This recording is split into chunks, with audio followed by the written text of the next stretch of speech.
اور ان کے ساتھ میں جو ان کے دست بازو ہیں، خاص کر ہمارے حافظ و قاری مولانا ادریس صاحب دامت اللہ النورانی، اور باقی حضرات جن کا نام میں نہیں جانتا، اللہ تبارک و تعالیٰ ان سب کی کوششوں کو برابر فرمائے اور اس جیسے علمی اجلاس کرنے کی مزید توفیق عطا فرمائے۔ حضرات گرامی، یہ جو آج کا اجلاس ہے اور جو اس کا عنوان ہے، یہ خالص علمی عنوان ہے، جسم اور روح کا تعلق اسلام اور سائنس کی روشنی میں۔ یہ عنوان بتایا تھا ہمارے مولانا ادریس صاحب نے، اور غالباً یہی لکھا بھی ہے۔ تو عزیزان گرامی، اس پہ آپ کو بہت کچھ سماعت کرنا ہے۔ ہمارے عزیز گرامی حضرت علامہ مولانا سید فیضان میاں قاضی شرع ضلع رامپور سے تفصیلی بیان سماعت کریں گے، اور ساتھ ہی میں ایک ہمارے عظیم اور لائق احترام اور باوقار شخصیت ڈاکٹر نور محمد صاحب کی تشریف فرما ہیں، ان کے خیالات بھی آپ حضرات سماعت فرمائیں گے، اور آپ دیکھیں گے کہ یہ ہمارے علماء اور ڈاکٹر حضرات کیسے کیسے علمی نکات اور شگوفے آپ حضرات کے سامنے پیش کرتے ہیں۔ درود پاک پڑھیے، اللہ رسول محمد صلی اللہ علیہ وسلم، محمد صلی اللہ علیہ وسلم۔ اجلاس کی طرح میں نے خطبہ نہیں پڑھا، اس کو آپ میرے نسیان پر محمول کریں۔ ایک بار اور درود پاک پڑھیے، اللہ رسول محمد صلی اللہ علیہ وسلم، نحن عباد محمد صلی اللہ علیہ وسلم۔ حضرات گرامی، عنوان ہے روح اور جسم کا تعلق اسلام اور سائنس کی روشنی میں۔ تو آپ حضرات پہلے یہ سماعت کریں کہ جسم کیا ہے اور روح کیا ہے، پھر دونوں کا تعلق۔ تو عزیزان گرامی، الجسم الجسد، جسم کا معنی ہے جسد، بدن، اور اس کی تعریف جو کی ہے علماء کرام نے، ہمارے ایک بہت بڑے امام گزرے ہیں علامہ میر سید شریف جرجانی رحمۃ اللہ تعالی، انہوں نے اس کی تعریف کرتے ہوئے ارشاد فرمایا کہ الجسم جوہر قابل للابعاد الثلاثہ، الطول والعرض والعمق۔ جسم جو ہوتا ہے ایک ایسا جوہر ہے جو قابل ابعاد ثلاثہ ہو، یعنی لمبائی کو، چوڑائی کو، گہرائی کو قبول کرے، وہ کیا ہے؟ جسم ہے۔ اور بھی بہت سے علماء نے اس کی مختلف انداز میں تعریفیں کی۔ تو یہ جسم کی تعریف ہو گئی ہے، طول عرض عمق، اور لمبائی چوڑائی کو، گہرائی کو قبول کرے، وہ کیا ہوتا ہے؟ جسم ہوا کرتا ہے۔ اب عزیزان گرامی، روح کیا چیز ہے؟ اس کے بارے میں علماء لغت نے ارشاد فرمایا کہ الروح ما به حیات النفس، النفس والنفس والقرآن والوحی، یعنی اس کے متعدد معنی آتے ہیں روح کے۔ روح علماء لغت کے نزدیک نام ہے اس چیز کا جس سے نفس کی حیات قائم رہتی ہے، جس سے نفس کی حیات وابستہ ہے، وہ روح ہے۔ اسی طریقے سے نفس کو بھی روح کہا جاتا ہے۔ کل نفس ذائقۃ الموت میں جو نفس ہے یہ بمعنی روح ہے۔ اور عزیزان گرامی، نفس کو بھی روح کہا جاتا ہے۔ نفس کے معنی سانس کے آتے ہیں، تو سانس بھی جو ہے یہ روح کی مرہون منت ہے، اگر روح نہ ہو تو سانس نہیں آ سکتی۔ اسی طریقے سے قرآن پاک پر بھی روح کا اطلاق کیا گیا۔ اور عزیزان گرامی، وحی کو بھی روح کہا گیا، اور یہ روح جو ہوتی ہے یہ مادے کے مقابل میں ہوتی ہے۔ فلاسفہ اور سائنسدانوں کے نزدیک روح کسے کہتے ہیں؟ ما یقابل المادہ، جو مادہ کے مقابل ہے، اسے روح کہا جاتا ہے۔ تو جسم گویا کہ مادی چیز ہے، اور روح جو ہے وہ ایک غیر مادی چیز ہے۔ اور علماء کیمیا جو ہیں ان کے نزدیک روح کی تعریف کیا ہے؟ وہ فرماتے ہیں کہ الروح الجزء الطیار للمادة بعد تقدیرها كروح البرد وروح الزہر وروح النعنع۔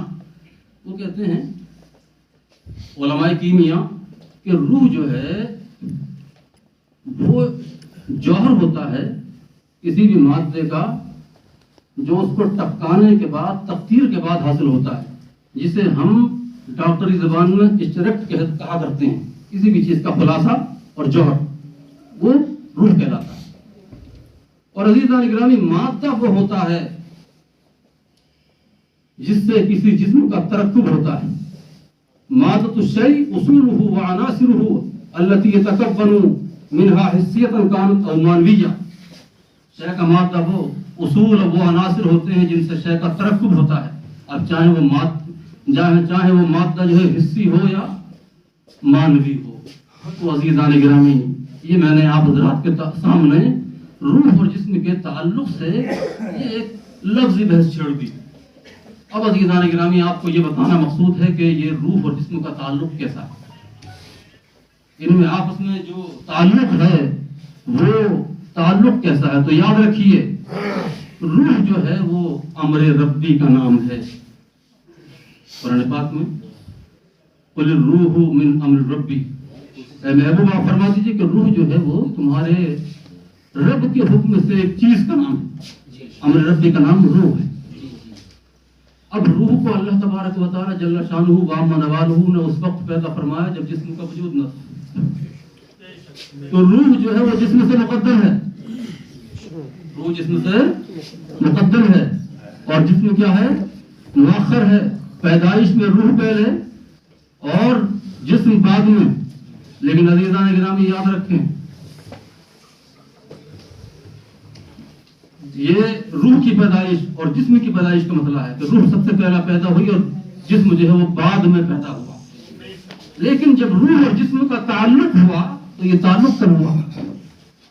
اور اس تعلق میں روح پہلے ہے یا جسم پہلے ہے؟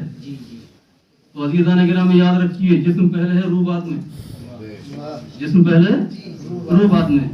اب آ جائیے میں آپ کو انسانی وجود کے نقطۂ آغاز کا سرسری اور ہلکا پھلکا جائزہ پیش کر دوں اور اس کی سیر کرا دوں۔ عزیزان گرامی یاد رکھیے، قرآن پاک میں ہے کہ رحم مادر کے اندر سب سے پہلے پانی کے چند قطرات ہوتے ہیں، پھر وہی قطرات خون کے اندر تبدیل ہو جاتے ہیں، پھر رفتہ رفتہ وہ خون جو ہے خون جامد اور مدغہ بن جاتا ہے، گوشت کا ایک لوتھڑا بن جاتا ہے، علقہ بننے کے بعد میں مدغہ ہو جاتا ہے، اور پھر عزیزان گرامی جب وہ گوشت کا ایک لوتھڑا بن جاتا ہے تو رب کائنات جل جلالہ وعم نوالہ اس میں اپنی قدرت کاملہ سے اعضاء کو نمودار فرماتا ہے۔ آنکھ بنتی ہے، کان بنتا ہے، منہ بنتا ہے، زبان بنتی ہے، سر بنتا ہے، ہاتھ بنتا ہے، پیر بنتے ہیں، پورا جسم تیار ہوتا ہے، پورے اعضاء نمودار ہو جاتے ہیں۔ اعضاء نمودار ہونا شروع ہو گئے، اعضاء نمودار ہو گئے، لیکن عزیزان گرامی ابھی روح نہیں پڑی، ابھی روح اس کے اندر نہیں پھونکی گئی۔ جب عرصہ گزر جاتا ہے ایک 4 مہینے کا، اس عمل پر جب 4 مہینے کا عرصہ گزر جاتا ہے تو رب کائنات جل جلالہ وعم نوالہ اس میں روح پھونکتا ہے، فرشتہ خاص کو حکم دیتا ہے، وہ عزیزان گرامی اس عمل کو انجام دیتا ہے، اور پھر وہ جو ایک مجسمہ تھا اب اس کے اندر روح پھونک دی جاتی ہے۔ لیکن عزیزان گرامی اس مرحلے میں آپ دیکھیے، کان ہیں سنتے نہیں، آنکھیں ہیں دیکھتے نہیں، اعضاء ہیں حرکت نہیں کرتے، پاؤں کے اندر چلنے کی طاقت نہیں، ہاتھوں کے اندر پکڑنے کی طاقت نہیں۔ لیکن عزیزان گرامی جب روح پھونک دی گئی، جب روح اس کے اندر ڈال دی گئی تو اب آنکھیں دیکھتی ہیں، کان سنتے ہیں، ہاتھ حرکت کر سکتے ہیں۔ تو عزیزان گرامی معلوم کیا ہوا کہ انسانی زندگی جو وجود میں آتی ہے اس میں روح کا سب سے بڑا دخل، کیونکہ روح کے جسم کے ساتھ تعلق سے پہلے وہ گوشت کا ایک لوتھڑا ہے، ایک بے جان جسم ہے، اس کے اندر جان نہیں ہے۔ اب عزیزان گرامی، جسم کا روح سے تعلق، روح کا جسم سے تعلق ہو گیا، دونوں ایک دوسرے سے متعلق ہو گئے۔ اب رب کائنات جل جلالہ و منوالہ نے انسان کو ایک مجسم انسان بنا دیا، جس کو ہم انسان کہتے ہیں، کیونکہ انسان نام ہے روح اور جسم کے مجموعے کا۔ جسم اور روح کے مجموعے کا نام کیا ہے؟ انسان ہے عزیزان گرامی۔ اب اگر یہ روح جسم سے نکل جائے تو اس کو آپ انسان نہیں کہیں گے، بلکہ وہ مردہ ہو گیا۔ جب تک تعلق ہے روح اور جسم کے اندر، تب تک وہ ایک چلتا پھرتا انسان ہے، ایک زندہ انسان ہے، اور جب روح کا تعلق ختم ہو جائے گا تو وہ مردہ ہو جائے گا۔ اور عزیزان گرامی، موت نام ہی اس چیز کا ہے کہ روح کا تعلق جسم سے ختم ہو جاتا ہے۔ روح کا تعلق جسم سے ختم ہوا، اسی کا نام کیا ہے؟ موت ہے۔ اور یاد رکھیے کہ موت صرف اور صرف جسم کو آتی ہے، روح کو نہیں آتی۔ روح زندہ رہتی ہے، کیونکہ روح جو ہے وہ امر ربی کا نام ہے۔ روح امر ربی کا نام ہے۔ روح کی حقیقت کسی کو نہیں معلوم۔ اللہ تعالیٰ ارشاد فرماتا ہے وَمَا أُوتِيتُم مِّنَ الْعِلْمِ إِلَّا قَلِيلًا، تم کو بہت تھوڑا علم دیا گیا، تم روح کی حقیقت سے واقف نہیں ہو کہ روح کی حقیقت کیا ہے۔ روح کی حقیقت اللہ جانتے ہیں، اللہ کے بتانے سے اللہ کے رسول جانتے ہیں، لیکن عزیزان گرامی ہم روح کی حقیقت سے واقف نہیں ہیں۔ ہم روح اور جسم کے تعلق کو دیکھتے ہیں کہ جب تک روح کا تعلق جسم سے باقی رہتا ہے انسان کو ہم زندہ کہتے ہیں، اور جب روح کا تعلق ختم ہو جاتا ہے تو ہم انسان کو مردہ کہا کرتے ہیں۔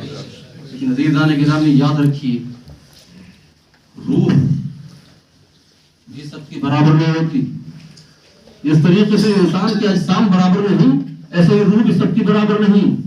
کسی کی روح انتہائی طاقتور ہوتی ہے اور کسی کی روح کمزور ہوتی ہے، کسی کی روح جو ہے میڈیم اور متوسط ہوتی ہے، اور کسی کی انتہائی فل پاور ہوا کرتی ہے۔ اور عزیزان گرامی، جب روح فل پاور ہو جاتی ہے اور اس کے اندر جو ہے بہت زیادہ قوت اور طاقت آ جاتی ہے، تو پھر وہ عزیزان گرامی ایسی روح ہوتی ہے کہ اس کا تعلق روحانیت سے قائم ہو جاتا ہے۔ روحانیت، اور روحانیت جو ہے وہ روح کی معراج ہے۔ روحانیت روح کی معراج ہے۔